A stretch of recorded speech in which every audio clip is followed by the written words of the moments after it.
Buy things at here websites.com. Welcome again.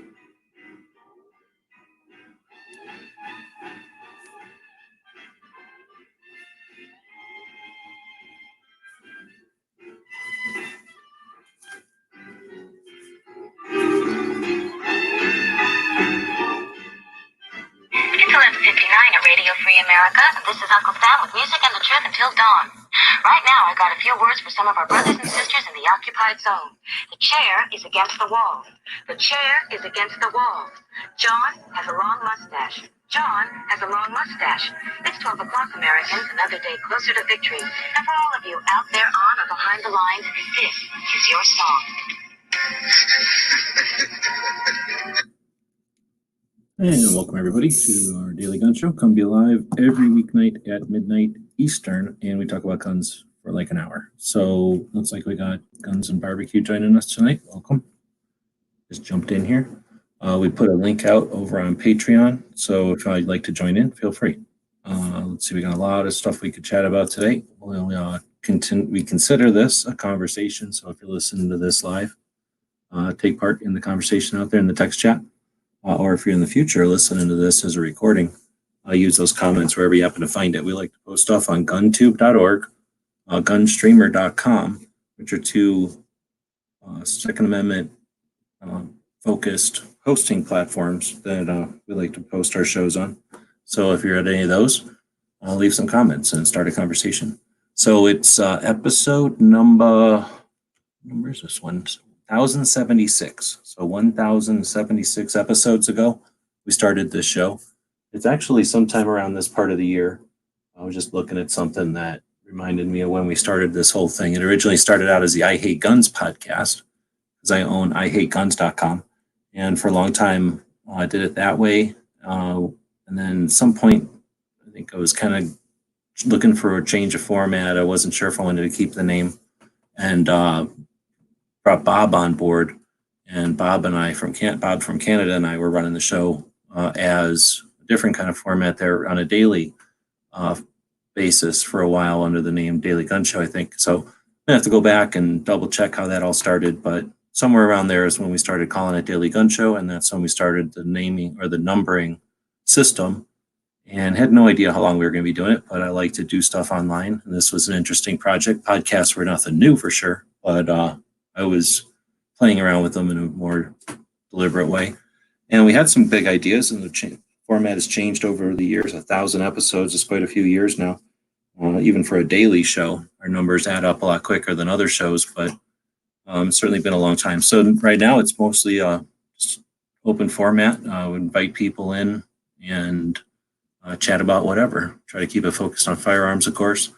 My goal is not to just be another version of the shows that happen throughout the day on the live chat formats out there, platforms, but to hopefully be an alternative and talk about something that the main media isn't taking a look at, or focus on things that we don't want to be forgotten. So one of the things we'll look at is our history and our Second Amendment, basically our Second Amendment history projects, our different aspects of that. So anyway, Guns and Barbecue is in here. DTP is out there, and we'll see if anybody else shows up. I guess depending on how you have alerts set up and how you're paying attention to them and whoever's quirking us, we'll have different amount of people show up each night. So I don't know if Guns and Barbecue's mic's working. Feel free to come. Yep. How you doing tonight, G? Good. Like I was thinking, you asked me before, I was pretty much had a pretty normal day. How's your day been? Just been laying around being lazy today, I guess. Sitting under the ceiling fan. It was kind of warm here today. Well, not so much warm, just humid. What part of the country you're in? Northwest PA. So northeast, technically. So I have spent very little time in Pennsylvania. It's almost exclusively driving through it. Are you close to the big lakes up there? Yeah, I'm actually about 30 minutes south of Lake Erie, directly south. I know enough about those lakes that 30 minutes away from a giant lake like that, it's basically like being 30 minutes away from the ocean, right? Like you definitely get humidity and effect from that water being so close, right? Oh, definitely. Let's say, especially in the winter, if you've never heard about lake effect snow, Erie, which I'm, like I said, 30 minutes south of Erie County. They get, I think, like the fifth most amount of snow in the country because of Lake Erie. Well, but in a Erie plus like something about the weather too, I would assume, because there's other places with lakes, but you guys are just in the perfect storm, I guess, for Yep. they're picking up that water and dropping it right there. You got Yeah. mountains south of you, probably. What's that? You probably got mountains south of you or something where it drops. So that's sort of like what we got. Arizona gets a lot of water because it comes from the ocean and drops here because it hits the mountains and before it gets to New Mexico. So they're kind of drier than us because of that. I'm guessing it's something like that. The weather hits something and drops all the water, drops all the snow. We got the Appalachian Mountain Range south and to my east as well, but it's not so much that because you got a few hours to drive down to even start hitting the Appalachian Range. So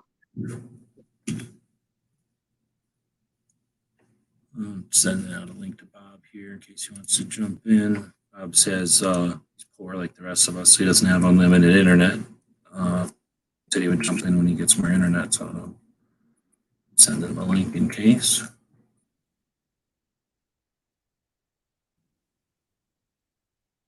Yeah, I can talk at the same time. So we got all kinds of stuff going on today. So as I'm not distracted, I'll start digging in here more. I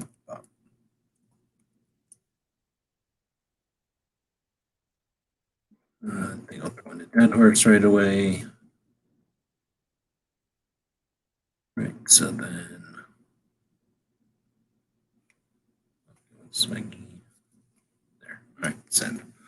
Like I say, we've got a million different directions we could go in tonight. Matt and everybody was just chatting about Star Wars because of the whole fourth thing. But somebody had posted on Instagram, Rebecca Schmo or Shmoo, I think, posted on Instagram that it's all you could. It's something more like to May the Fourth Amendment be with you, and search and seizure basically. So I thought that was pretty cool. As for there was a couple other ones that were good today, but I hadn't seen that one yet in I don't know how many years. Guns Barbecue. How many are you paying attention, or you're aware of the May the 4th stuff? Star Wars. Yes, for the Star Wars stuff. Yes, let's say the May the Fourth Amendment be with you. That's the first time I heard it, but I do like that. You a big Star Wars fan? Do you do the May the 4th stuff?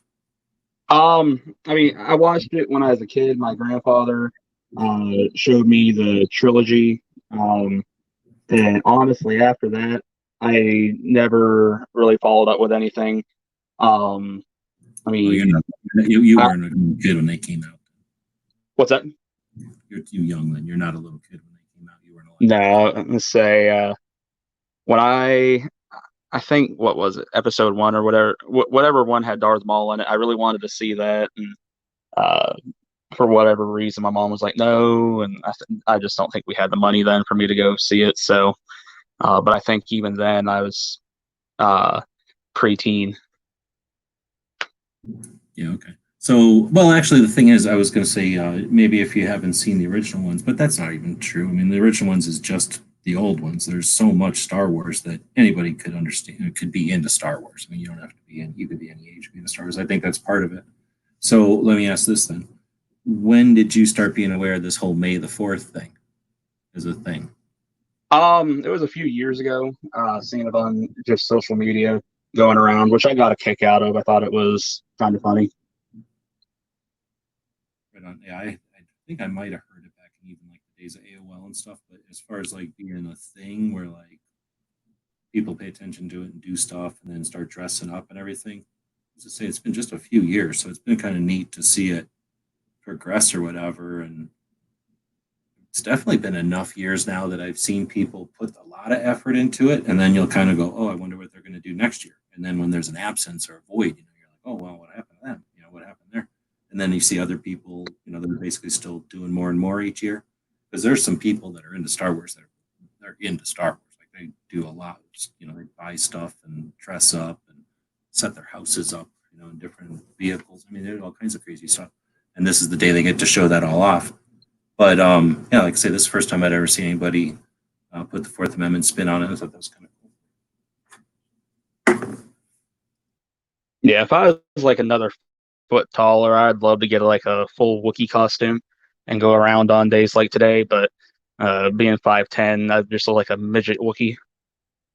You'd rather have a Wookiee costume than like a Stormtrooper costume?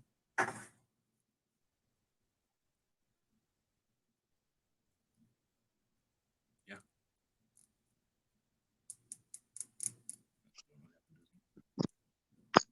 You'd rather have a Wookiee one than a Stormtrooper one?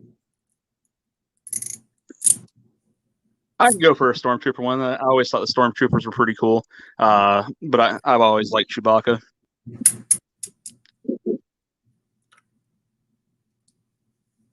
Let's see. So, got other people joining in. So, like, say, feel free to join in on the conversation if you want to be part of the conversation, not just be a watcher out there. But a couple of different ways we could go. Bob's out there. I send him a link, but as I said, he doesn't have internet all the time, and he's got some issues with getting wailed on right now. So that's one of the things we can, at least we'll bring up that got Canada going crazy up there.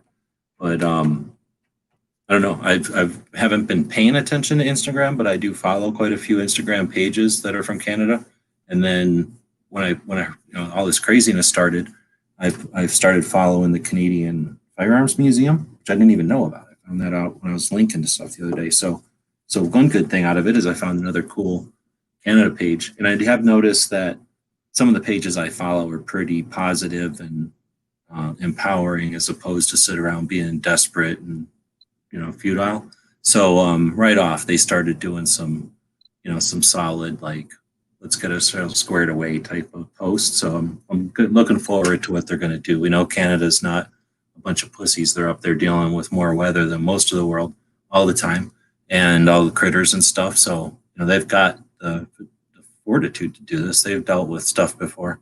So it's a fight, but I'm sure they're going to be able to deal with it. And they've got 2 years, so I'm looking forward to them using this to do stuff. So anyway, we got that kind of stuff we want to at least mention tonight. Not we're going to solve anything, but definitely don't want to forget the neighbors to the north there. And then I don't know if there's anybody, if you people that are listening or barbecue, did you hear anything about it was news out here, so I'm guessing it was national news to some effect, but the police officer that was killed recently following the hit and run thing. About a hit. No, I didn't hear about that one. I thought you were going to bring up the one in Michigan where security guard was shot in the head by a customer for saying that their kid had to put on a mask to come into the store. I didn't hear about a hit and run. This was in Kansas. When I'm talking about the one you're talking about in Michigan, I had barely heard about something. I was just checking out Instagram before I started the show here. So we'll talk about that one. But the one in Kansas is I heard about it on the news, but it was, I guess, an off-duty police officer, but in uniform, so going to work, come home from work or something. Saw a hit and run, and then pursued the suspect, and then that led to a shootout, and he got killed. And it was just for whatever reason they described it in about like that much detail, right, on the radio, and then it went in one ear out the other. But then I found out that at least the Second Amendment community has some awareness of this, or this affects us somewhat. Have you ever heard of Corrine Shieldmaster or Shieldmasher or something like that? She's rings a bell. Yeah, she's an Instagram person. She might be a YouTuber, I'm not sure, but she's like an instructor and a firearms advocate, and she was one of the people that was at KD's Train and Learn event last year. That's where I first started paying attention, because I had seen her before and just knew that she was some sort of a competition shooter and trainer, and helping female shooters, female firearms owners to get familiar and then trained up. But then she's also like sponsored by, I forget, a couple of gun manufacturers and stuff. So type of competition shooter who has like a lot of logos and stuff on their jersey kind of thing. So like a professional shooter. And yeah, anyway, it turns out it was her husband. So Wow. thoughts go out to those people because that's a horrible, horrible thing when, it's one of those things where it's a dangerous profession, but eventually, occasionally, it, actually is, well, whatever, nothing to be said. So anyway, there's that. Just wanted to throw that out there for anybody that might not have seen that. There's some posts about it on Instagram. Obviously respectful, letting people know about it. And, just wanted to throw that out there that in case anybody had been familiar with her or her efforts out there. In addition, we've got let's see other stuff happening. I'm going to go over to the calendar, and I don't have it totally updated yet, so I have to check out two of them here.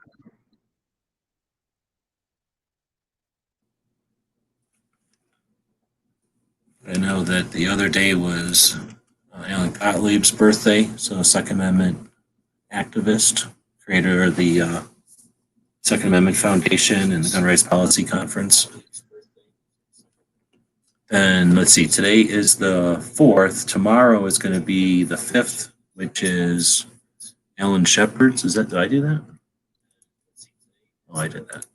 Oh, sorry about that. So today is going to, or 6th, or the 5th is going to be Alan Shepard's first American in space. Is that what that's saying? In 1961, astronaut Shepard aboard Mercury Redstone rocket and an Orion capsule.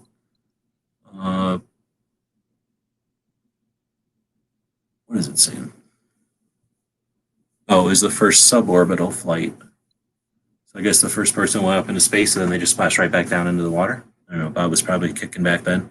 Yeah, I think he went up, back down, and all that good stuff. I think John Glenn was the first orbit.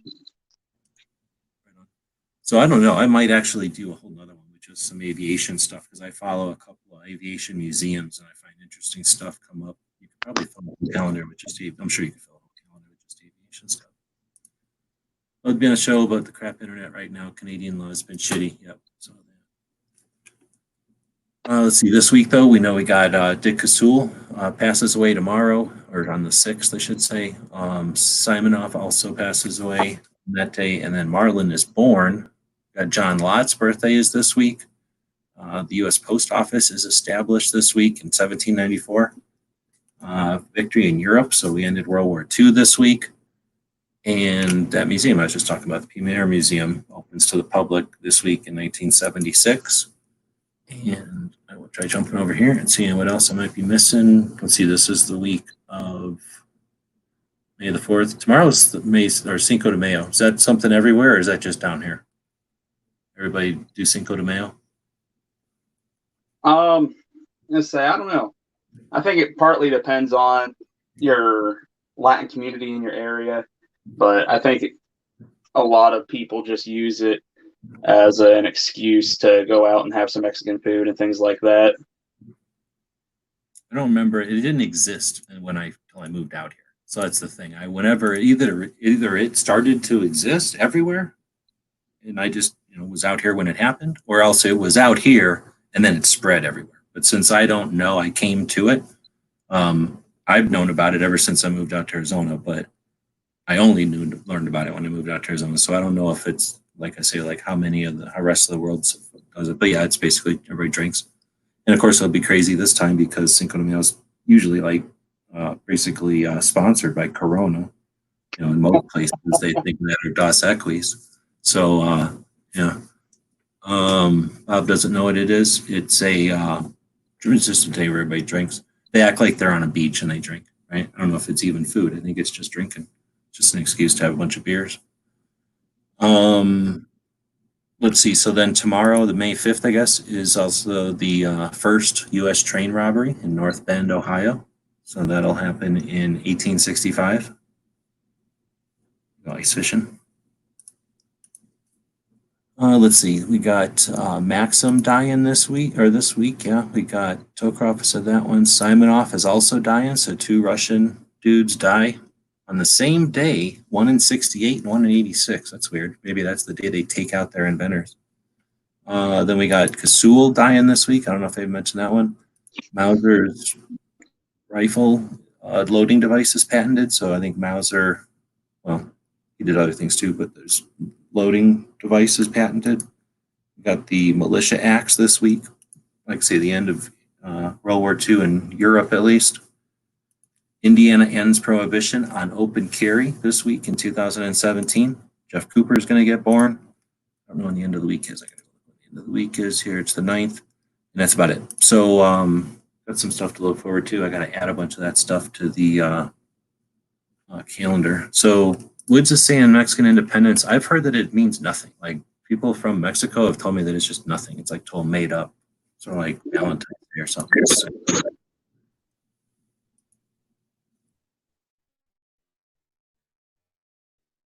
reason for it.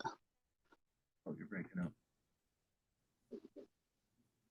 My mother tried to argue with me the one day. She says Day of the Dead is like, no, the Day of the Dead is Halloween. That's where we actually got it from, because the Latin community would put out food and things like that because they believe that on that day, which I think for them it's actually like a 3-day event, but they put out food for the spirits that are supposed to come back, and then we adopted it into handing out candy for snot-nosed kids that don't appreciate it, dressed up in Darth Vader outfits and Buzz Lightyear and princesses and all that.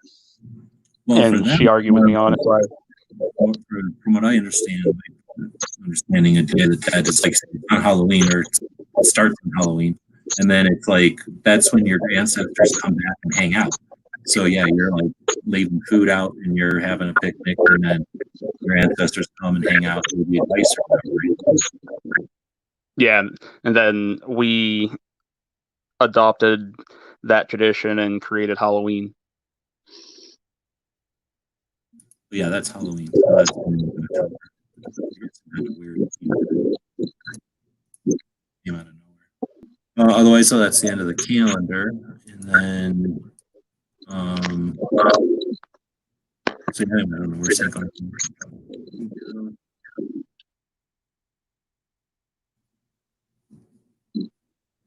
Facts. Let's see. This is from the History Channel. It is a holiday that celebrates the date of the Mexican Army's May 5th, 1862 victory over France. You're getting some kind of weird noisy. At the Battle in Puebla during the Mexican War. Falls on a Tuesday in May, is the Battle of Puebla Day. Minor holiday in Mexico, the United States has evolved into a commemoration of Mexican culture and heritage, particularly in areas with large populations. So that's the thing, though. I don't know. I don't know anybody anymore, but I used to know people that didn't like it. They were like, I don't think this is a good holiday. So they never really did anything. And half the time, it's not like a Saturday holiday, right? So it falls on like a weekday. So although I knew about it because like liquor stores would have signs up, I don't really know anybody that ever had a party or anything until way after I was out of school. I heard that parties would happen at the school, but always parties by like kids, not by anybody in town. It was like always by kids who were whatever you call like out of state kids that go to the school. Just looking for a thing to drink beer.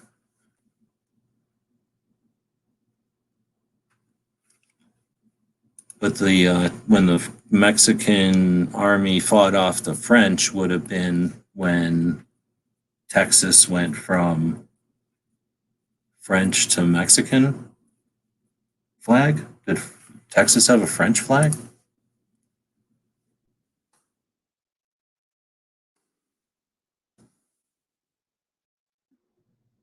Honestly, have no idea whether they did or not. I guess it was 6 flags over Texas.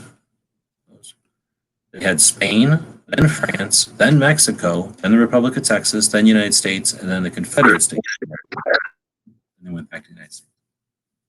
So yeah, they went from Spain, first nation to claim sovereignty over Texas, from 1519, wow, to 1685. So yeah, we're the jerks that came over here and kicked the shit out of people. 1519 to 1685, Spain. And then again, I guess, from 1690 to 1821. So I don't know what happened for 5 years there. I guess for 5 years it went to France, which had already claimed Louisiana. And I guess that's what the whole French War was probably about. Mexican-French War is probably about who owns Texas and whatnot, I'm assuming. So I guess there was no official French flag during this time. So various designs used the 6 other flags. I don't know what they're trying to say here. But then it went to Mexico in 1821 after gaining its independence from Spain. So I guess not. So they're talking about Cinco de Mayo being in 1862. That would have been after a series of mishaps. LaSalle followers mutinied and murdered him, and the colony was abandoned in 1690. Oh shit, 1690. 1862. I don't know how that lines up with this history of Texas, but maybe that's a different part of Mexico or something. Or I guess this is only the part of the history that dealt with Texas. So whatever. I guess in 1862, Mexico got sick of France, and I guess they won their independence, right? In response, let's see. Cinco de Mayo is not Mexican Independence Day. Oh, okay. I guess I should read the whole thing. It commemorates a single battle. In 1861, Benito Juarez, a lawyer and member of the indigenous Zapotec tribe, was elected president of Mexico. At the time, the country was in financial ruin after years of internal strife, and a new president was forced to default on debt payments to Europe. In response, France and Britain, Spain spent over a bunch of people to Veracruz, Mexico, demanding their money. Britain and Spain negotiated with Mexico and left. France, ruled by Napoleon III, decided to use this opportunity to kick the shit out of Mexico. And late in 1861, a well-armed French fleet stormed Veracruz, leading a large force of troops and driving President Juarez from his government into retreat. So the Battle of Puebla, certain that the success would come swiftly. 6,000 French troops under General Charles something, blah, blah, blah, sent out to attack Puebla de Los Angeles. That's the name of it. A small town in east central Mexico. From his new headquarters in the north, Juarez rounded up a ragtag force of 2,000 loyal men, many of them either indigenous Mexicans or of mixed ancestry, and they sent out to Puebla. The vastly outnumbered and poorly supplied Mexicans, led by Texas-born General Ignacio Zaragoza, fortified the town and prepared for the French assault. On May 5th, today, 1862, the French guy gathered his army, supported by heavy artillery, before the city of Puebla and led an assault. The battle lasted from daybreak to evening, and when the French finally retreated, they had lost nearly 500. Fewer than 100 Mexicans had been killed. Although not a major strategic win in the overall war against the French, Zaragoza's success in the Battle of Puebla on May 5th represented a great symbolic victory for the Mexican government and bolstered the resistance movement. In 1867, thanks in part to the military support and pressure from the U.S., which was finally in a position to aid its besieged neighbor after an end of the Civil War, France got the fuck out of there because they knew that we were going to come down and help kick their ass. In the same year, Australian Archduke Ferdinand blah, blah, blah, who had been installed as Emperor of Mexico by Napoleon, was captured and executed by Juarez's forces. Pueblo de Los Angeles was renamed for General Zaragoza, who died of typhoid. Cinco de Mayo in Mexico is primarily observed in the state of Puebla, where Zaragoza's unlikely victory occurred, although other parts of the country also take part. Traditions include military parades, recreations of the battle, and other festive events. For many Mexicans, however, May 5th is like any other day, and it's not a federal holiday, so offices, banks, and everything remains open. Why do we celebrate it?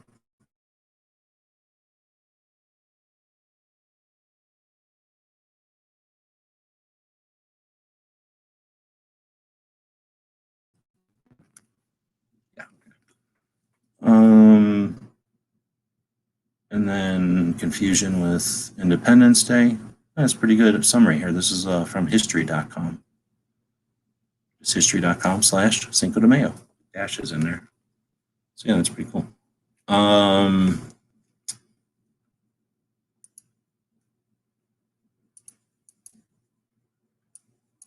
don't know. You're not saying anything, and nobody's saying anything out there. So we're half an hour in. All about being a I thought you conversation. were still reading. No, I'm done. All right, well, any other topics to bring up? Did you hear anything on the Supreme Court today? Nope, other than doing those 10 or whatever. Yeah, they didn't take up a single one. So is it a big deal? I mean, do we want them to pick it up now in the middle of all this? You mean in the middle, as in the pandemic, or?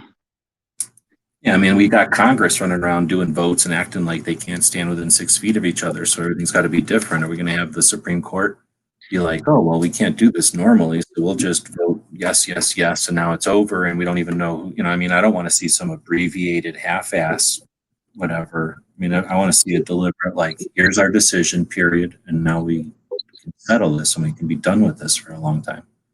I don't know. That's all. You know what I'm saying? Like, if we deal with it now, and let's say it comes down pro-gun, pro-2A, we've got a constitutional look at this, and we figure, you're good to go, whichever, because there's 10 of them, right? Like, then what? They're going to come back and be like, oh, this was done in a time of strife, and all the chaos and everything. But this can't be applied. That's my concern. Is that it just isn't ideal. I don't know what they all are, though. Do you have more info on the 10 of them, or? I honestly don't know what the 10 were. The biggest one that I knew about was the New York City one, which obviously last week was not taken up.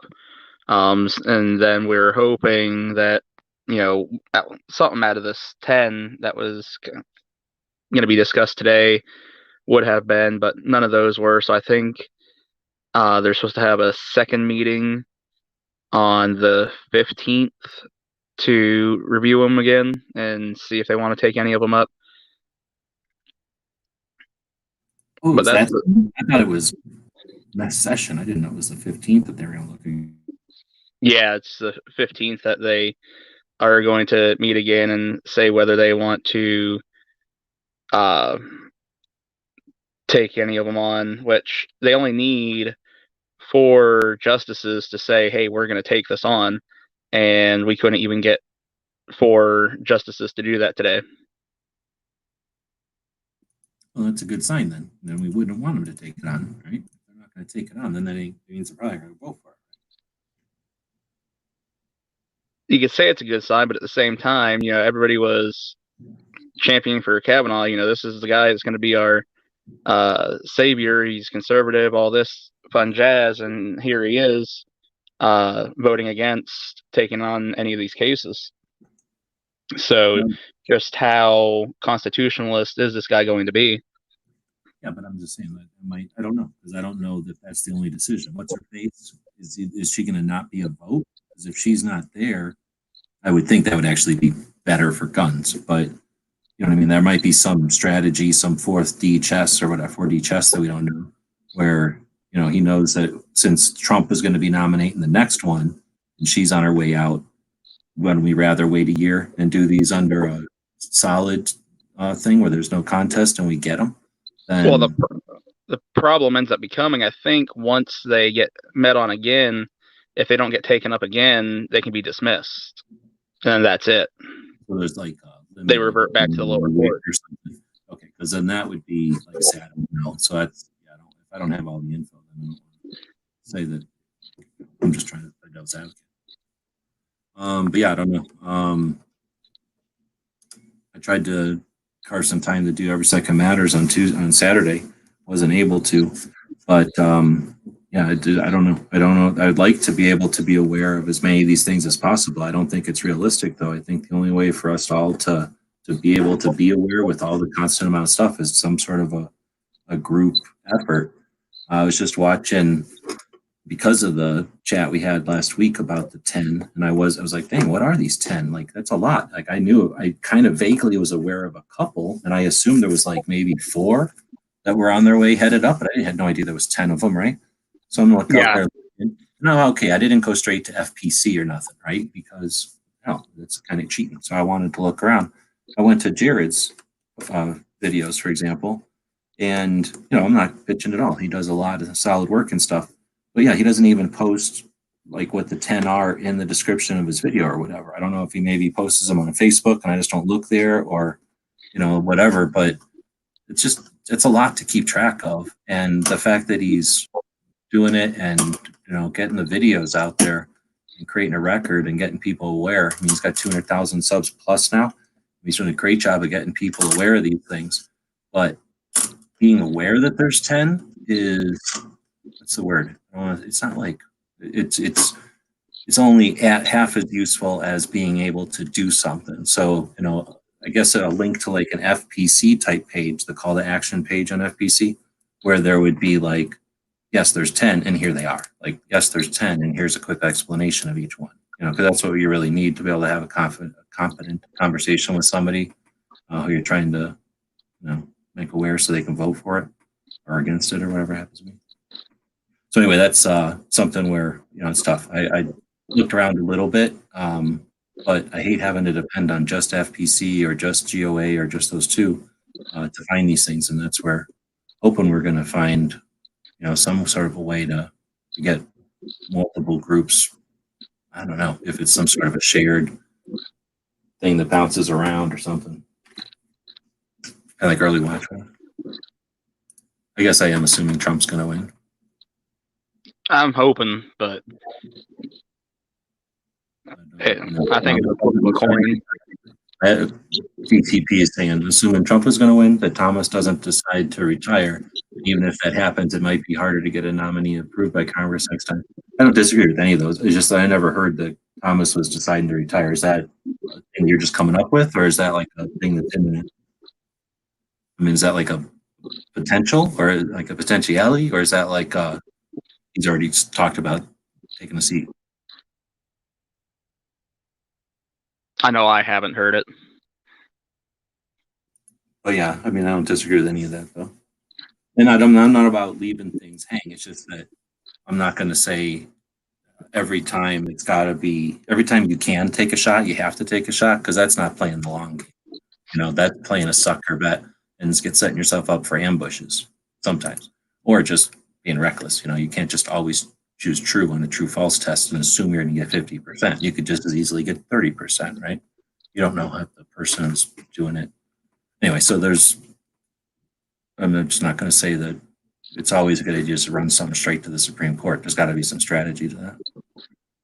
Plus, with everybody as crazy scattered as they are right now, I mean, is this the time to get people to pull together? I mean, if it would have been a different year, this same year without the craziness, we would have had, I'm not even exaggerating, like 24 2A rallies by now. I mean, probably would have gone to the Supreme Court just because everybody knew that they would have been foaming at the mouth if they didn't go to the Supreme Court, and there'd been all kinds of focus on it potentially. But with everybody being pulled in 7 different directions and no one really having the resources to do anything, I mean, our Second Amendment organizations, the 3-letter organizations, are well funded. Hopefully they're comfortable as hell doing all this. I'm hoping with all the amount of funding that they've got, that this was completely they had whatever the word is, like they were ready for this kind of situation. They're not, they're able to do their fighting and stuff. But all the individuals and stuff, the others, I mean, it's affecting everything. So is this really the time to rally the troops? Like all the people that would normally, be aware of this kind of stuff and get people motivated, and all the people that would be motivated, are they able and paying attention when you're homeschooling and worrying about who's essential? And also people are concerned about catching the thing or dealing with people who caught it. And a whole bunch of people did die. So that's affecting their families. So there's just so much involved. I don't know if this is necessarily the best time. On the other hand, that all might be a recipe for, cut this stuff through, get it through, and then let them complain after the fact.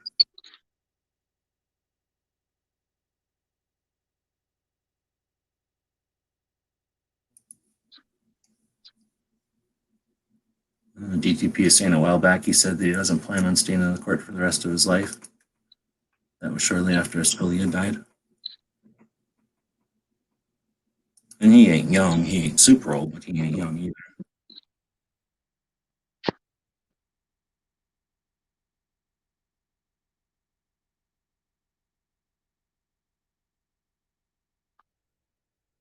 Dang it. I was drinking and there was a fly in there, so I am going to go dump this out and fill it up again.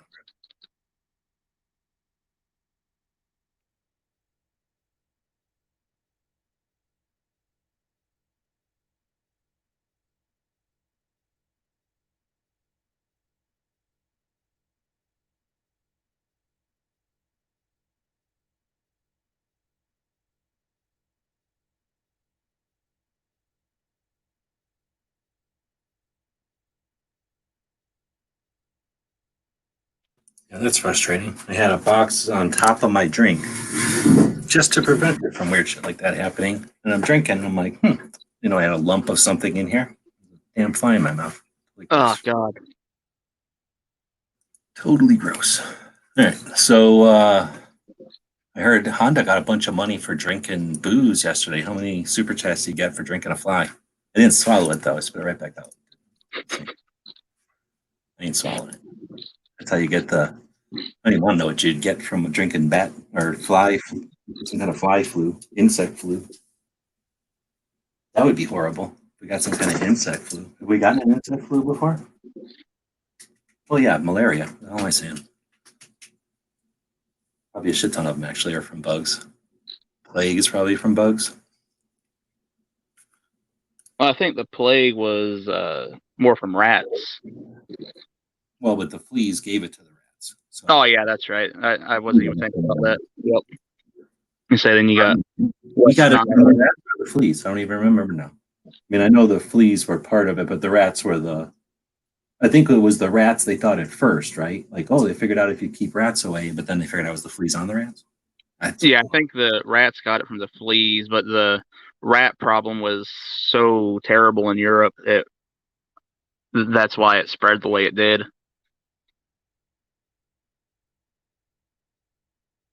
It's crazy, but those were back in the days when they didn't even realize like washing your hands after you wipe a bunch of poop off of a cow or something was a good idea. Just didn't know about germs and all that crap yet.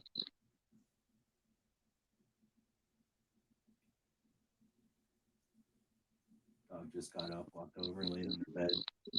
Looks like she's all drunk or something, like she's out of it. I think she just sleepwalked over there. Now she's looking at me. I think she literally just sleepwalked over to her bed and sat in it. The reflex. I don't know what I was saying. I was under the impression that four of them was basically the same. They would only have to rule on one of them. Oh, 4 of the 10 things, I guess you're saying, and that they would only have to rule on one of the similar ones or something. That makes sense. Oh, you kidding me? I think it's because I got the fluorescent light on over here. All these bugs come over and bounce around on it. Damn moth temperature. How's the moth situation for the rest of the world? Seems like this year we're getting a lot of moths. Back when I was working security, one of the details we had was gas wells, and so we'd have to sit in this little shack, and I'd always be third shift. So about 6 a.m., I'd go to look out the window. There'd be these giant gypsy moths on the window that are just the gnarliest looking things I'd ever seen. Yeah, the ones that are the size of your hand and stuff. Yeah, and they got a face on them and all kinds of crap. We get those, not like every year. Maybe, they don't hit me every year or something. But when I was gardening, when I first moved out here, I used to garden a lot. I was going to school for plants and stuff. And I used to love those things because I don't know if that movie, some movie had been out, not the big scary one, but like some other movie, it had them in there. So I knew that they existed or something. And then I'm sure that other movie, the big one, whatever that movie is with the moths in it, whatever. And then I saw them in real life, and it's neat when you've got them all over. I mean, it's neat when they're like a giant bug, but they turn into they come from, I guess, a giant caterpillar. It's like as big as your finger. It's a huge caterpillar. And I used to like them moths until those caterpillars like just can destroy like your entire yard of tomatoes, like an entire garden of tomatoes, like overnight. Just one or I'm two. sure. They're I'd say horrible. they're just so huge. Yeah, they're giant, and they do nothing but eat. I'll come home. I remember coming home from work or school or whatever, and I'm like, what the hell? And my plants were just skeleton. And I was like, oh man, I find like one or two of them fat things on there. But yeah, the moths are neat. But I don't know what their deal is. I think they're called hummingbird moths, or am I crazy? They're about Up here we call them gypsy moths.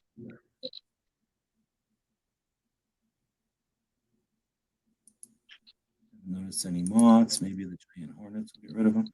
I've seen something about hornets. What's the deal with hornets? There's hornets coming to kill our bees. These are Chinese manipulated hornets.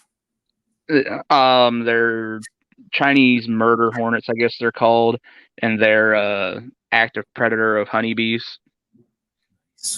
And of course, we need honeybees for making fertilizer. What do you call it? Pollination. So without them, we won't have any food. So first the disease, and then famine, and then it's easier to fight. Yep. How it goes. Yeah, I guess they're been found in Washington State now.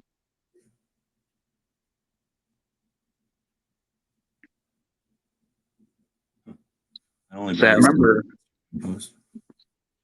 remember a few years back, I was out on my great aunt's farm, and I was going past one of the apple trees, and there was these giant hornets. I'm not joking; they were like the size of my thumb, and I heard they're supposed to be like a Japanese hornet or something, and the stinger on the thing looked to be about 3/4 of an inch long or so. I just, as soon as I seen it, I just backed away as I knew I didn't want to get stung by it. All right, I'm going to screen capture them here, so don't watch if you're going to be wheezy about it. Yeah, it looks like it's about as big as like a digit. What do you call a digit? What do you call like half of a finger up to a knuckle? Like they seem pretty big. Maybe a small person's finger, like a regular person's, maybe a knuckle or two worth of finger. And then the stinger is easily as long as your fingernail.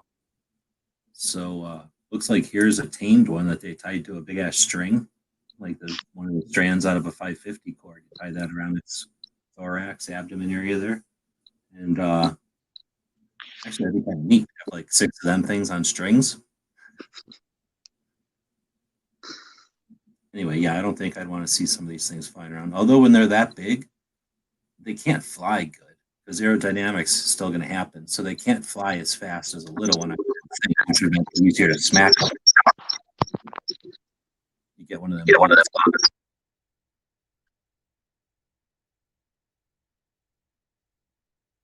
But what I'm curious about is what kind of toxins they could possibly have in that stinger. Okay. It says the tendency was rebirth. The potency of the sting is due rather to the relatively large amount of venom.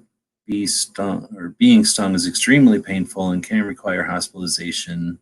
It can cause anaphylactic shock in allergic people, and can still be lethal to people who are not allergic, provided the dose is sufficient. So I guess it's sounding like it's not as any more potent of a stuff. It's just that there's so much more of it that it can be more issue than regular, which isn't great.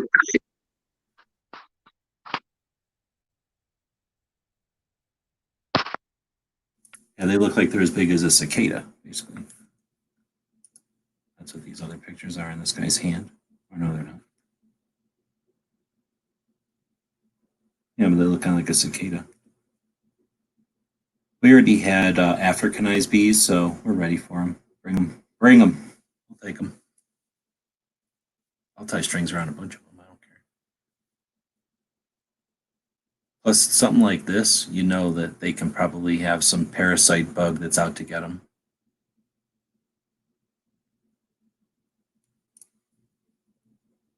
cool, a metal one.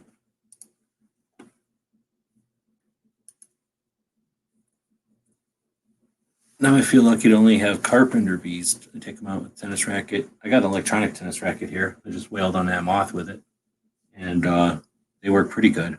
But it's all about having the thing be big enough to see and slow enough to get, figure out where it's going. I guess if they mobbed you, though, bees can be jerks and gang up on you. That could suck.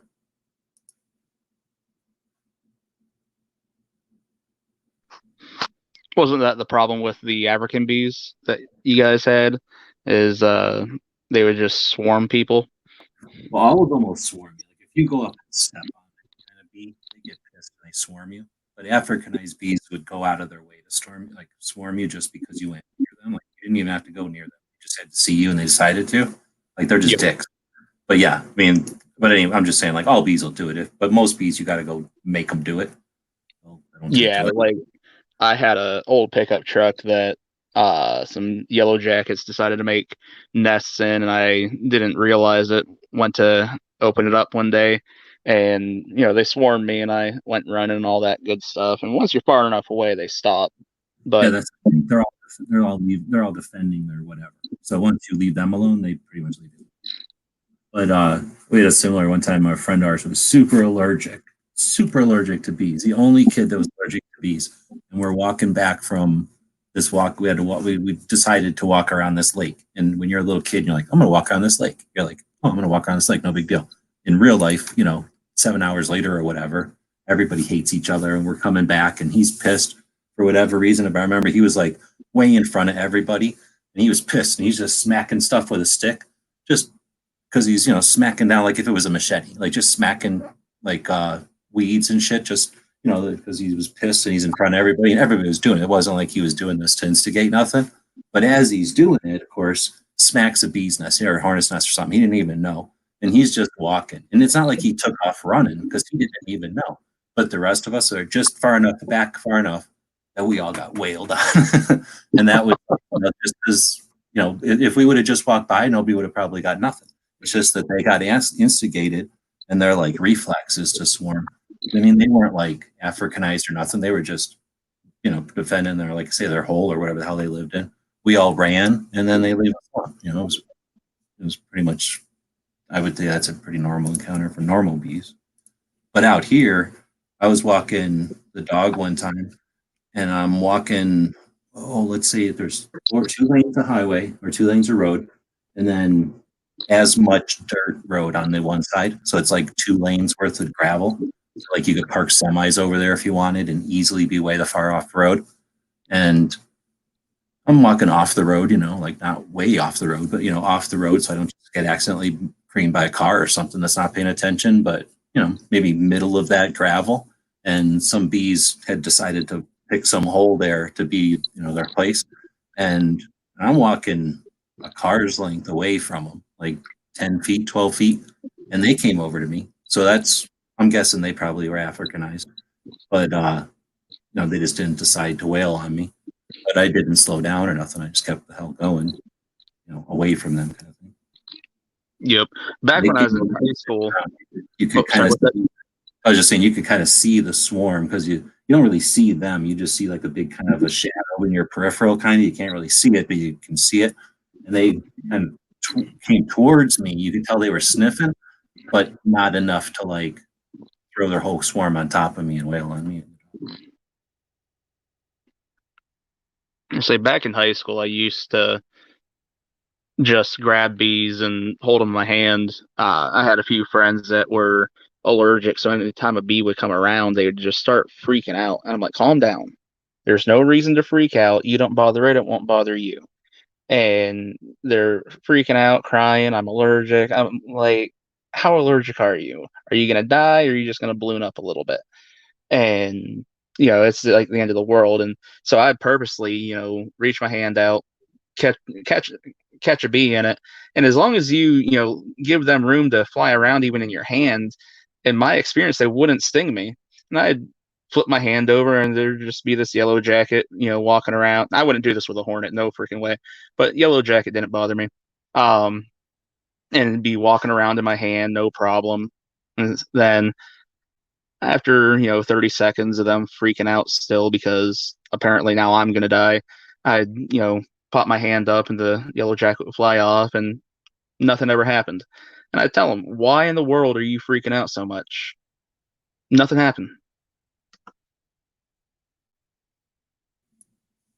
I've never I guess I've shoot them away and stuff and not gotten stung, but I've never grabbed one to hold on to it or nothing. Like I'd grab Honestly, one. I thought for sure the first time I did it, I was gonna get stung, and then after I didn't, I just started doing it for shits and giggles.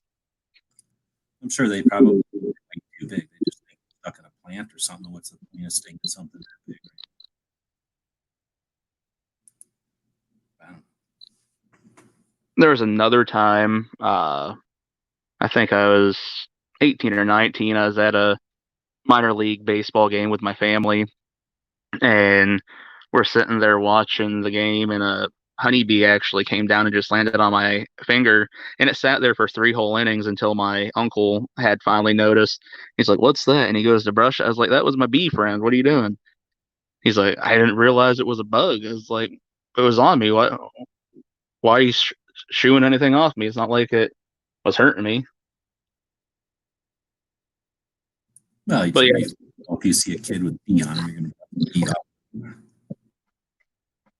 that was a pretty neat experience too. Because, well, I mean, I never had a bee land on me and just sit there, and it never moved. It just sat on my hand and like it was watching the game.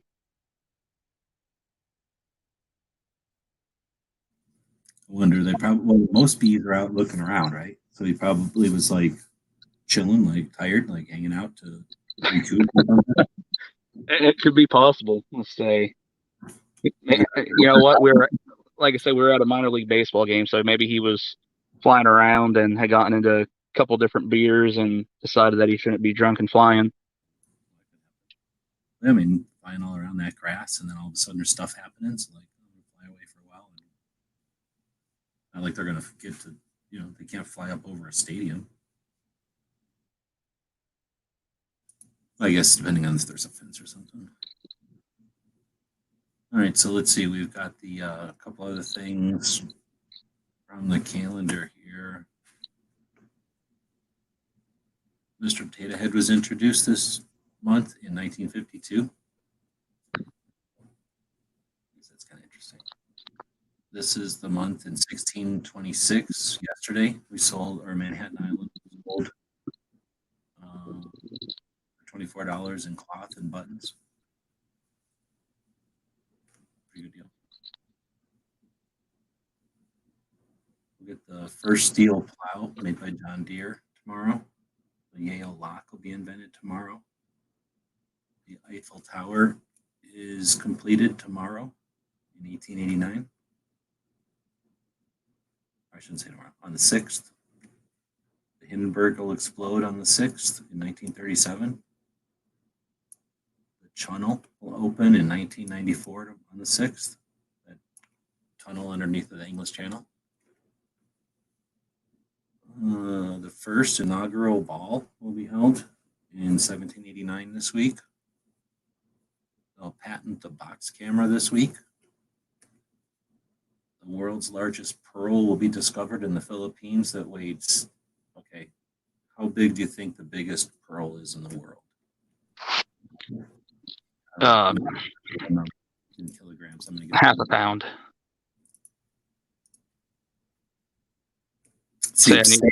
Substantially larger than half a pound. So how many kilograms was it? Oh, I'm going to put it in pounds. The answer will be in pounds. It's substantially more than. What did you say? Really? Oh, yeah. Yes, at half. It blew me away how big this is. Unless it's a typo, I'm going to look it up to make sure. World's largest pearl, but allegedly it was in 1934. How large was it? I'm waiting to let the audience. There's allegedly 9 people watching, so I'm gonna see if any of them. Because there's a wicked lag.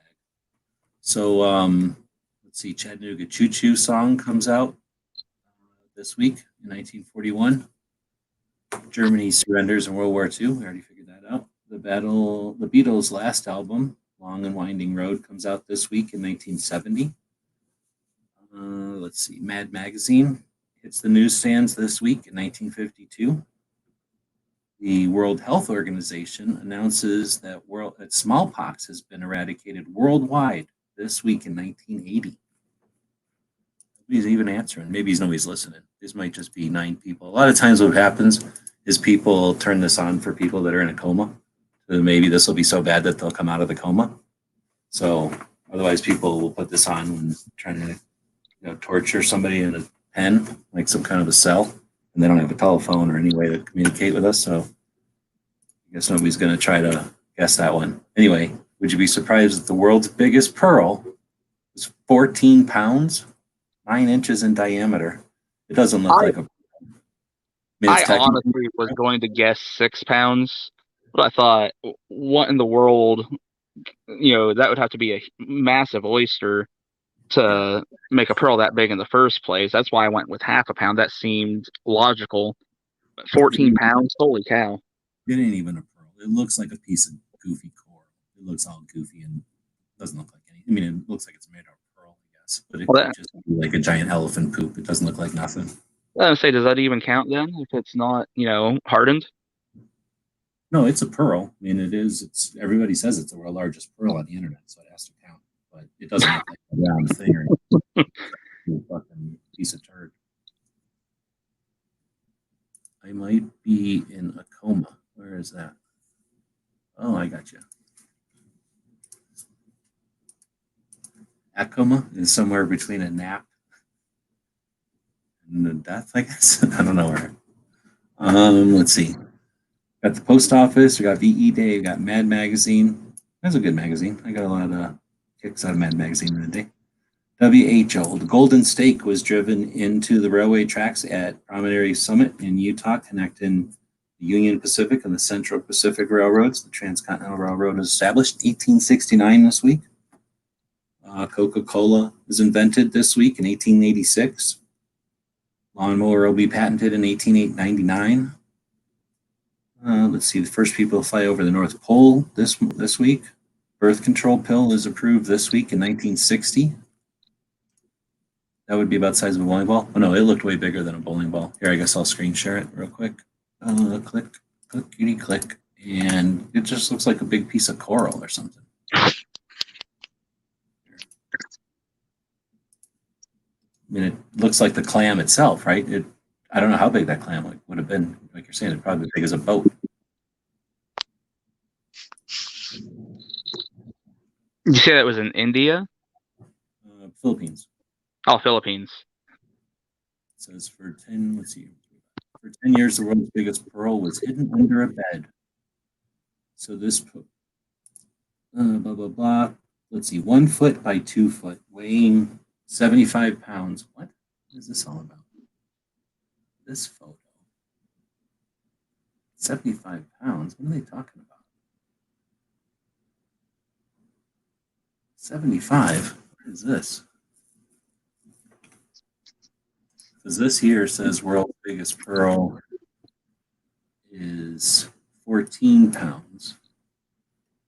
And this thing over here is talking about it being, I think this is some kind of typo, 75-pound pearl.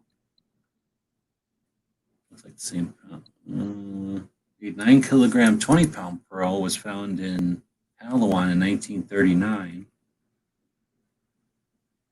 The Guinness World Record lists abalone pearl as the biggest, measuring 14 centimeters, blah, blah, blah. And then here's the article. So, fishermen found a regular shaped pearl and giant clams stuck to their boat's anchor when they sought refuge from a squall. The fisherman did not want to be identified. She said that the fisherman and his family decided to turn over the pearl to the city mayor, who had displayed it in Puerto Princesa's City Hall to attract tourists. The fisherman will receive a still unspecified award from the local government. He never intended to sell it. So not for the first time pearls have found there. 1939, 24, 54 pounds. So I don't know. There's all kinds of differing info. This is saying that from Denver is saying that the biggest pearls are 75 pounds. Oh, wait a minute. Maybe I should read this whole thing. Until this week, the biggest pearl was 14 pounds. I should read this. The enormous pearl, I guess 75 pounds. Holy shit. So you thought 14 was big. It's actually 75 pounds. The world's biggest and most valuable pearls was left under a bed for 10 years. Originally found inside a clam. They discovered, been using it as a lucky charm. He'd almost forgotten everything about the pearl until he was moving out. Then he remembered he had something under his bed. He posted photos on August 20th, his monstrous pearl, asking for people to be able to verify its value. What the hell is this? Oh, I guess this thing, I thought this was some kind of mask. This looks like a mask or something, doesn't it? There's no way that doesn't look like a mask. So then that other thing that looked like a clam was the biggest. That's some chump-ass 14-pound pearl. Nobody cares about it. This 75-pound pearl is the shit. This thing looks like a mask. Is the biggest pearl. So until then, this one from the Philippines off the west coast in the Palawan Sea. So that's where they're all coming from, I guess. It's 2 foot and 1 foot wide. So that pearl was only a foot by 2 foot.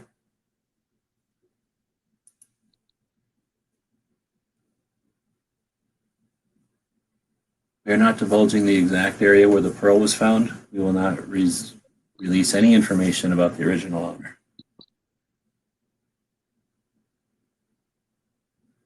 So there you go. Giant pearl ends up looking like a mask, like an alien head, maybe. That's crazy. And that was stuck to his anchor. How do you bring up a clam that's the size that has a 75-pound pearl in it on your anchor? It sounds fishy to me. I think there's some holes in that story. So where'd that come from? That came from allegedly that other chump pearl that was only 14 pounds was found in 1934. Otherwise, then we get to the end of the week, and we'll talk about other stuff later. So that's I don't know. I think it's interesting to look at that stuff mainly because then when I think about when guns were invented in there, I don't know. It's interesting to me to think about what guns are older than a typewriter, for example, or what guns I don't know, might have been around when that pearl thing was being found. Are these bees? What kind of gun are you going to shoot these bees at or with? Probably I was shotgun. actually thinking that myself. Well, one of them bug assaults would be fine. But probably some sort of like Taurus with 410 and a whole bunch of salt or something. Something, maybe not salt, because then you get a bunch of salt in your yard. But, something that's a crystalline that when it dissolves, it doesn't ruin your yard. So you could just shoot at them. And maybe not dirt, because dirt might break stuff when it hits it. But see, that's where I get rid of the NFA, because that could be a whole thing. Unless you could shoot them with some sort of an electronic wave or something that would mess with their ability to steer, so that they would all climb into each other or something, or figure out whatever it is. Those antennas are doing something when they swarm, so that they don't all smash into each other, and so they can move and not, you know what I mean? Like, because they're not connected, they have to be connected or else they're not connected. But maybe break into that system somehow with some sort of a beam or maybe a buzzer or something that you could just have. And as long as you got that emitter on, they can't see you or they aren't able to attack you or something. It could be that easy, I'm thinking. And if you got something like that, then you could just place those things as fences and corral them up and effectively block them.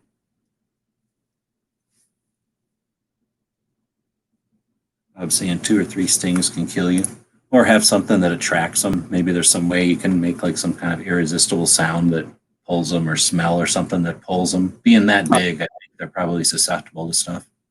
I'd say get some like honeybee pheromone or something, lay it down on a log, watch them land, then just try sniping them with 22s or something. Ah, See, that'd be interesting. No, that's a great idea. Get some pheromones or whatever. You squirt it into a box. You get as many as will fit into that box, and then you just close the box up, tape it, and send it fucking back to China. With a side of COVID. Zudak is saying shoot them or shoot corn cob or something you can sandblast with walnut shells. So yeah, there you go. See, that's perfect. Exactly. Whale them out of the sky with that, like a blunderbuss full of walnut shells. That'd be awesome. Or have like, why do you need a 37mm launcher? Because of the freaking killer bees. You could have the whole thing of walnut shells in there. That'd be awesome. How about Just drop mortars of walnut shells.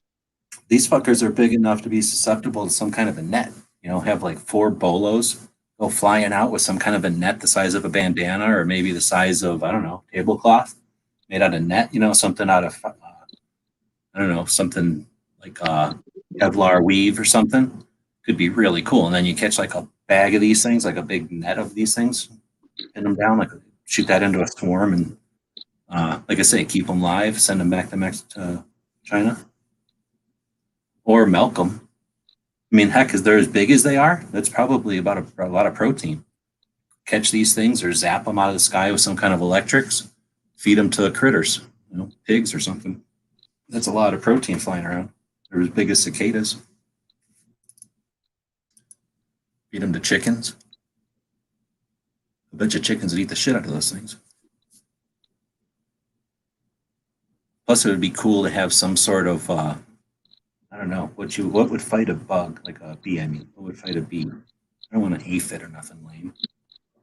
Maybe like a bird. Maybe we could train some kind of bird. I don't want to train a bat because they've got a bad reputation right now. Would train something to catch them.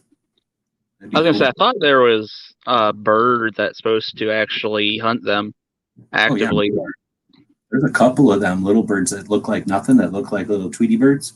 But when you watch like a bird show, and they're hardcore. Like hummingbirds are pretty hardcore. Their wings work in a really weird way, and they're almost like the difference between like a Harrier and a regular airplane. Like they look like a regular airplane, but they're winging their bird. They can hover and stuff, so they're winging their wings around a little bit differently. So yeah, they've seen stuff that they look like little Tweety birds, like just some regular bird. But when you look at them like catching a bee, yeah, they can come in and twist around like a cat or whatever. They're just like all crazy, and then bam, they got this bug in their mouth and they're flying off. So yeah, catch some like swarm of little cool birds that would wail on these things. I'm saying chickens, but chickens can't fly up and catch them.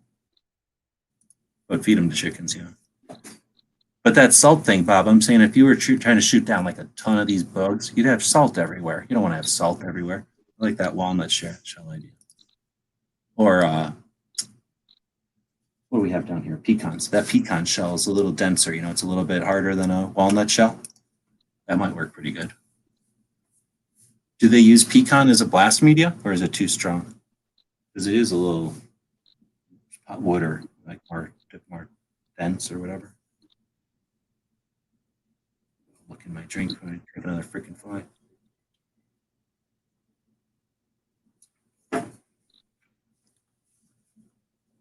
Chickens can fly? Whatever. Not in our country. Yeah, we don't want no more Roni running around. I saw a pretty good one. Let me see if I can find it. I'm not screen sharing. On the grams, how am I going to find it?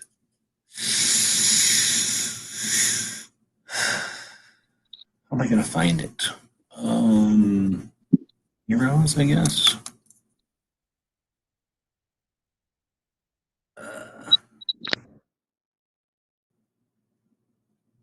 Oh, that's a weird one. So let's see if we can get to recent. Well, maybe I'll put superheroes in there.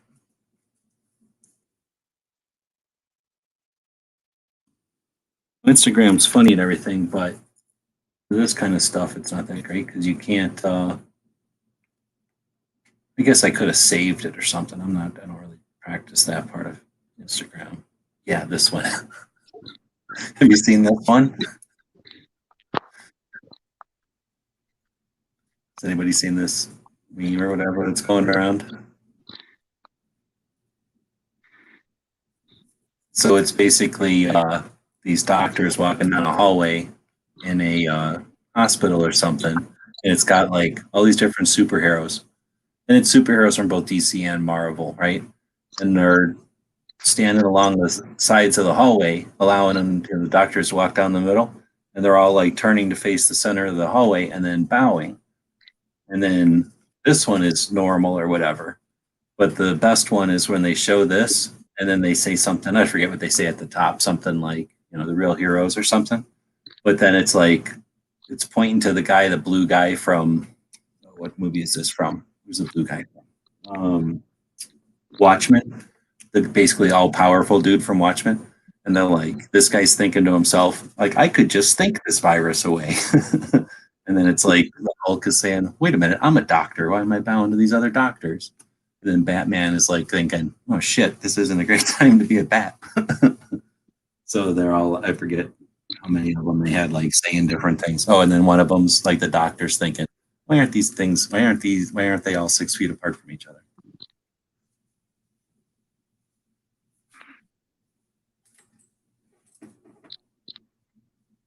A lot of people are saying it in the comments over here because pretty much all of it's pretty much obvious. Nurses are the ones that are not heroes for making TikTok videos where they work. I noticed a bunch of people complaining about that.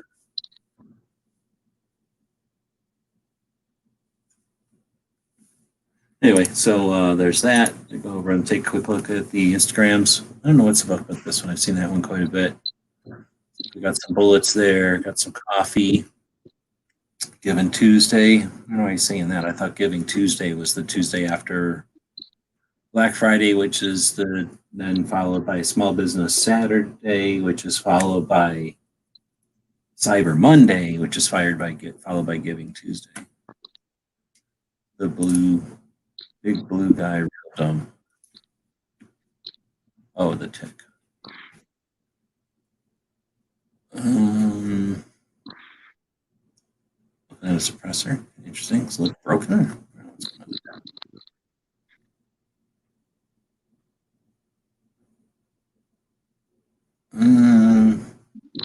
Going through these. No, the night thing might not be all that good.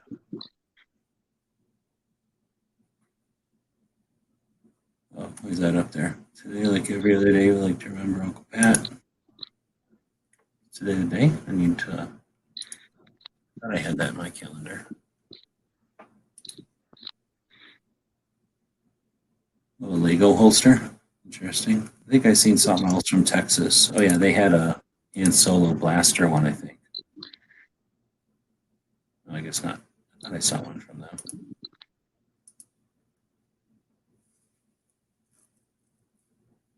What's this all about? One team, one fight. Service members from Fort Hamilton pay tribute to the Navy USS Comfort as it departs New York. That thing's as big as an aircraft carrier. Oops. Bloomberg gun control group aims at Texas lawmaker. And new ad.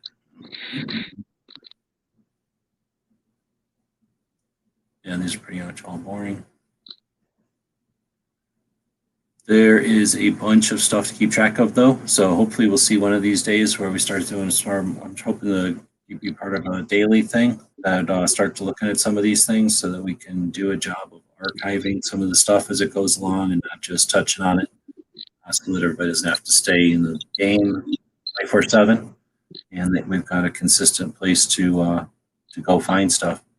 I think with everything we've got going on here before all this started, plus all the stuff that's happening during all this craziness, it's gonna be more difficult than ever trying to keep track of it all.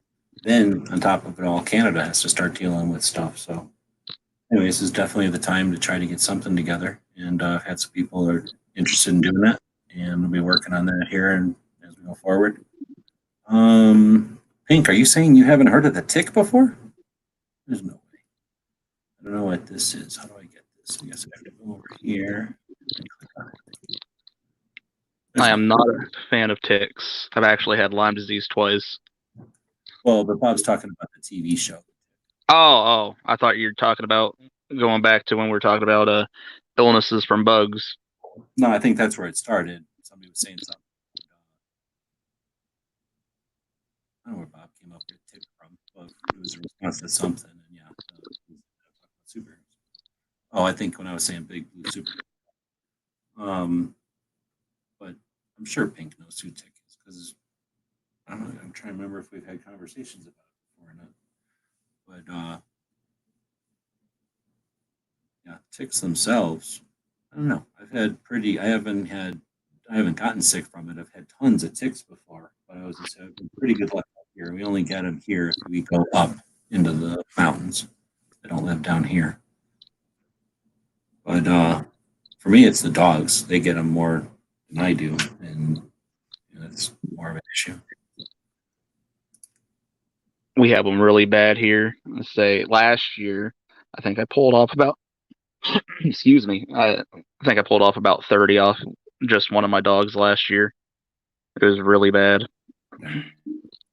And it's like a few worse years than others. What's that? It's like a lot of stuff. They'll have worse years than others, right? It'll come in. Honestly, that's what I'd like to think, but seems like the last few years, the tick reports that they do just gets worse every year now. I actually encourage a lot of people not to go out and shoot possums or skunks or anything because they actually eat ticks.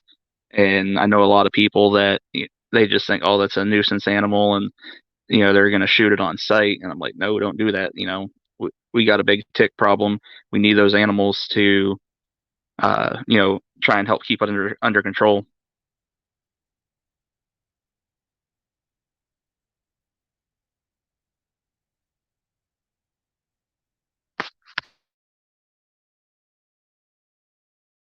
Oh yeah, Mr. Manhattan. That's the name of that guy.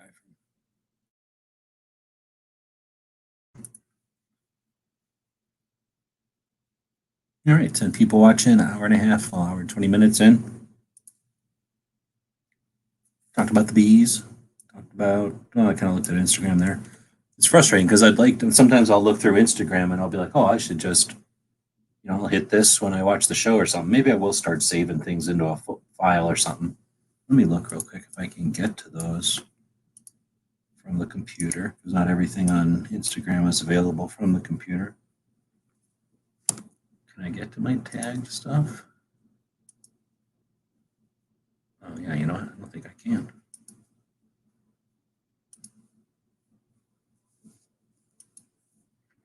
Oh, no, wait here. Saved. Yeah, okay. They're just in a kind of well, let's see. Let's go through some of these, I guess. This will be fun. So I don't know how these get in here in what order, but this one, only you can see what you saved. So there's this little chevron looking, I don't know what to call this, ribbon looking thing on the bottom right when you are in Instagram on the phone.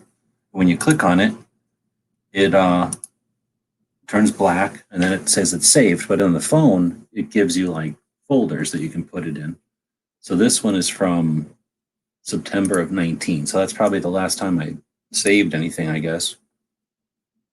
Yeah, that one's also from 1919. So I haven't used it in a while. But I could do that, I guess. And then that would bring them onto the screen here and just the ones that I click. So I guess I'll start doing that. So when I see Instagram posts that are interesting, I'll tag them. And then we can look at them on the show and I'll just delete them as we go through them. So let's see. I had one from the Firearms playing cards. This was a government study, a U.S. government study from August of 2019. A federal investigation into the degree of social influence. Investigation into the degree of social influence gunwebsites.com has had on the United States economy in regards to the popularity of 9mm ammunition. In other words, the government was concerned because of attitudes on 9mm have been disrupting the economy. They put a lot of effort into studying that. And it turns out that the popularity of 9mm has declined almost 100% since we've been online. So sorry about that, but not sorry. And I think I even put in here, like, sorry, not sorry. At least I should have. That would have been a good hashtag for that one. Let's see. I put in here why we go to SHOT Show. And let's see, when was this? This was 66 weeks ago. So this was a while ago. Why we go to SHOT Show? Why won't it tell me the date? Oh, here it is. January 21st, 2019. So basically last year's SHOT Show. The industry gathers in one town for a week. 4 decades of tradition, experience, and information, and the evolution of 2A media is for everyone. I push those kind of things because there's a bunch of douchebags that don't go to SHOT. And then in addition to not going to SHOT, they make a bunch of fuss about how the people that go to SHOT are somehow sellouts or worthless, and that not going to SHOT is the cool thing to do. Fuck all that. Let's see, people who use cell phones to occupy their time, and then people who use cell phones to change the world, because I think you can probably do that. So that was again from 2019, trying to get people off their butt. In an effort to educate and make people aware, we have this picture from a 9mm factory in 2017, and talks about how children's hands being too large, or that once a child's hands are too large to work on the 9mm, they're forced to clean the toxic byproducts of the 9mm production. And you can see here where these children, this kid only has one hand from working on the machines. And there's one of the slave drivers. And then this kid here, his hands got too big to work on the delicate little 9mm. So now he's got to clean all the toxic materials off the factory. And a lot of that is the blood and pieces of the other kids that had small enough hands. Horrible, horrible. Destroys lives. There's some kids having to climb up onto the machinery of 9mm. And yeah, again, because their tiny hands are necessary and they won't use robots. So I don't know what happened back then, but certainly there was some 9mm debate going on at the time. I had to post these things to let people know. Oh man, there's a whole series of these 9mm ones. Another scientific graph about 9mm. Look at this.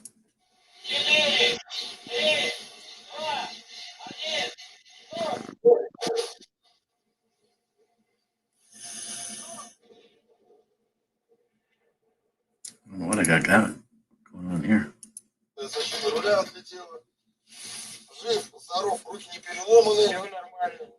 Testing Russian armor, I guess. Got some gun cookies made with the JPFO cookie cutters. Looks like October 2014.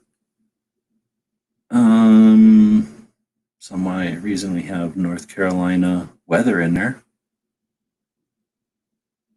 I'm going to unclick that one. I don't think I need that one saved anymore. Got Colt inventing the modern lock and bolt revolver. I guess this was from Colt being born. So this is from July 19th, 2018. Red Dawn Day. Yeah, I don't know. These are just, I guess, when I was using it more.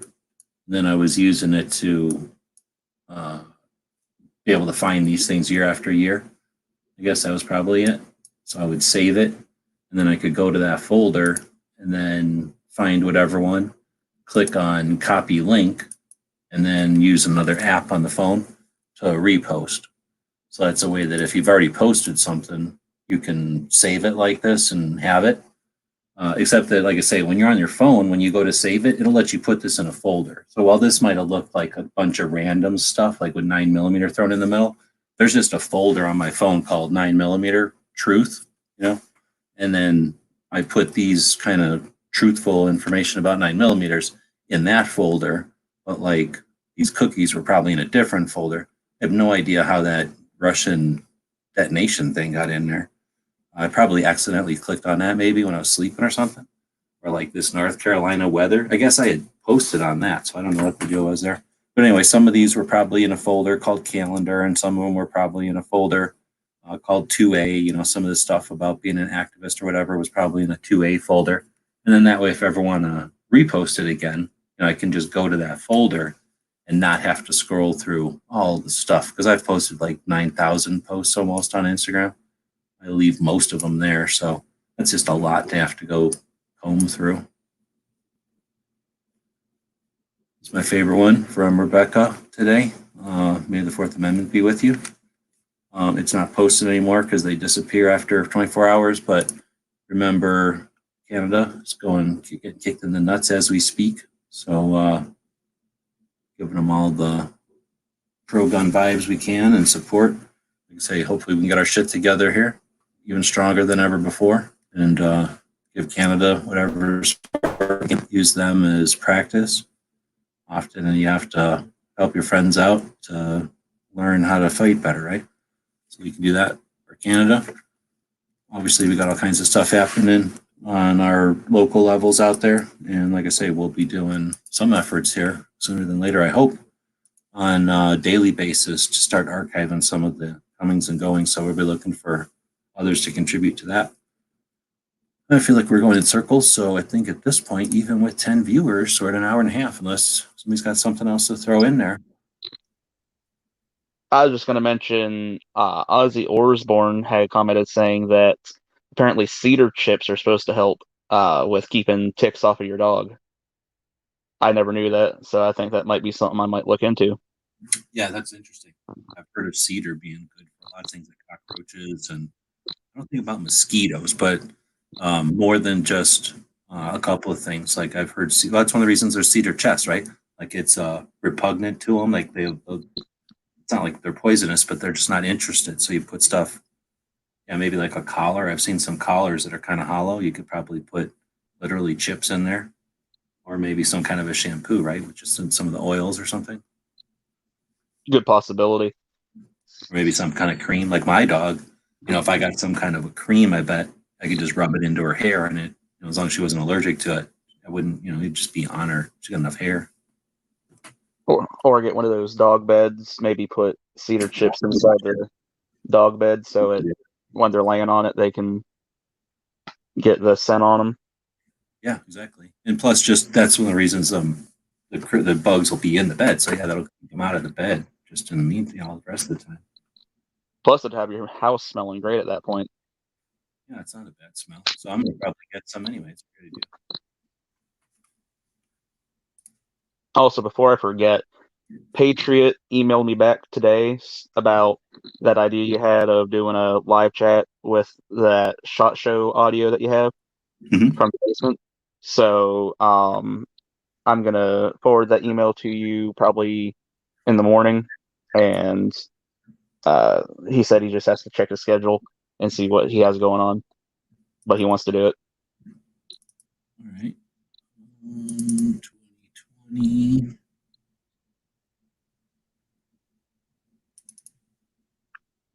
All right. Well, I'm going to have to, I got the folder here, but I'm just kind of scrolling through it. I got to figure out where I put the audio or what, but might have put it under one day, or I might have to go look. All right. Yeah, I'll definitely, right on. Let me know whenever you email me. We'll figure out a time and I'll start looking for that the audio right away. Alrighty. All right. So then let's see. Otherwise, like I said, I think I kind of screwed over on my plans for Every Second Matters. So that's the problem when it is just going to be an awareness thing. But if the awareness thing depends on everybody waiting for one person to do the show or to host the show, and nothing else happens when that person doesn't show up, then it's not an awareness campaign. Then it's just a show that everybody waits for. So I'm not scolding anybody, but just if anybody was aware and didn't see anything happen on Every Second Matters, it's just an awareness campaign. It's just anybody can participate in any type of way or in any level or whatever in any way. So if you're interested in hosting a live show and you've done it before, do it. Invite people or drop a link like we do, and people will jump in and the show will take over on itself with people that are have seen it and done that kind of show before. Or if you have a new idea or a different idea, feel free to take it. If you've never done a live show and you feel like that's the thing to get you started on doing a live show, feel free, and you'll find lots of people are more than happy and able to show you how to do it and give you advice and to join in and kind of give you the tour or whatever, how to work these softwares and how to get down with connecting it to YouTube and all that. But anyway, so I just wanted to throw that out there. We will end it up then at about an hour and a half in. We'll be back tomorrow at the same time, midnight. If you're listening in the after, leave us some comments out there. and we'll be back to pick up later. Thanks, Barbecue, for jumping in. Did you want to throw anything else in there before we close it? No, just want to say thank you as usual. I actually don't think last time I was on, like 2 Fridays ago, I got to say thank you because right as you were ending it, my dog decided to vomit everywhere, and it's like, oh, yep, see ya. But yeah, so just want to say thank you as always. Everybody go check out your websites. Purchase something from G-Web, support them, and keep the van rolling. Yeah, I definitely would appreciate that. Thank you for that. And I'll say thank you to my Patreons, the 200 or so of you. Been there again. We just passed the first of the month, and that's when it charges. So enough people were satisfied with what we did in April to continue their support. And that is everything I got. That's it. That in the store. So thank you for that. About $1,000. It pays the mortgage and it pays a good chunk of the bills beyond that. I'm not trying to get rich. I would like to be able to do stuff and grow. But again, we're going to keep working on that. So again, be part of the conversation. When you're on Patreon, you got a link. You can jump in here. But if you're watching this or leave comments there or feel free to email me and we'll keep moving. So we'll be back to pick you up later. Have a good one.